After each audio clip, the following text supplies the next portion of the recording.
বাস পড়লো, কাপড় লাগানো হলো। দিনটা ছিল ২১শে এপ্রিল।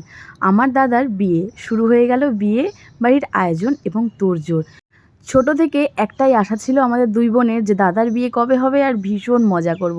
সত্যিই তাই, ভীষণ মজা করেছি। মেহেন্দি পরা থেকে স্টার্ট হয়েছে আমাদের আনন্দ। তারপর প্যান্ডেল তৈরি হয়ে গেল এবং বিকেলবেলা অর্থাৎ ২০ তারিখে আমাদের গঙ্গা নিমন্ত্রণের সব কিছু আয়োজন হলো। চলে এলো ব্যান্ড পার্টি এবং আমাদের কিছু নিয়মকানুন আছে যেগুলো একের পর এক আমার দুই বৌদি এবং সাথে মা দিদা সকলে মিলে একের পর এক নিয়মকানুনগুলো পালন করলো।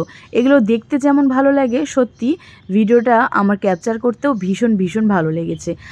দুপুরবেলা খাওয়া দাওয়ার পরই আমরা তৈরি হতে থাকলাম গঙ্গা নিমন্ত্রণের জন্যে। আর ব্যান্ড পার্টি বাজতেই মনে একটা আলাদাই আনন্দ যে সত্যিই দাদার বিয়ে হয়ে যাচ্ছে।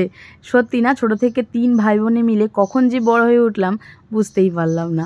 আর দেখো এখানে বাবাকে এত নাচ করছে আনন্দে, করবে নাই বা কেন, ছেলের বিয়ে বলে কথা। ছোট থেকে তো এই আশা নিয়েই বড় হয়েছি কবে দাদার বিয়েতে অনেক আনন্দ করব।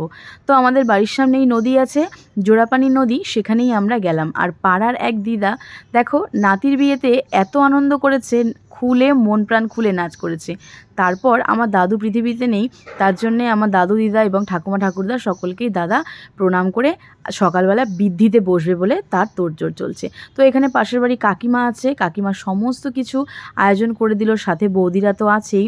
চলে এলো আমাদের এক জেঠু বৃদ্ধির আয়োজন মানে শুরু করার জন্য সকাল সকাল। আমরাও সকাল সকাল স্নান করে পাশেই ছিলাম, সব কিছু দেখতে ভীষণ ভালো লাগছিল।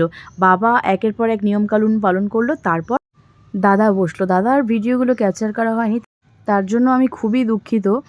তারপর আর কি আনন্দ শুরু হয়ে গেল। যাই হোক, এটা পার্ট 1 ছিল। একের পর এক সব ভিডিও তোমার সাথে শেয়ার করবো। নতুন হলে সাবস্ক্রাইব করোটা। আজকের মতন টাটা।